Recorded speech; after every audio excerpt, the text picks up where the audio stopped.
Okay. Gannon is, no, you cannot open it yet. You cannot open it yet. So Gannon, don't. So Gannon is impatiently waiting to open his call. Where it will take him, we don't know. Okay, who has any guesses? Really quickly, shout them out. Georgia. Georgia, the country. South Carolina. Idaho would be good. Idaho would be good. North Carolina would be good. New Jersey. Just run it. Italy. Do it. Ready? Okay, get ready to go.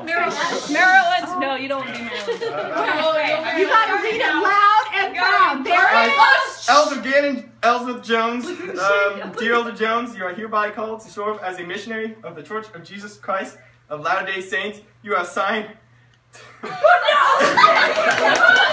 a laborer in the South Africa.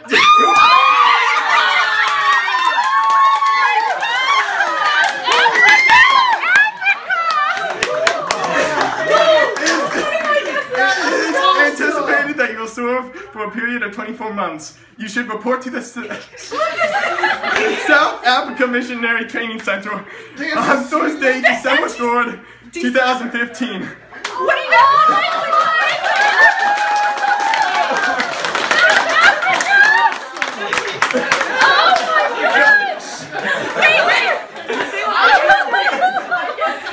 In English or Afrikaans? You will be prepared to preach the gospel in the English mission. Your assignment may be modified according to your needs of the mission. There's English language. Yeah, South Africa is English. I'm sure. South Africa.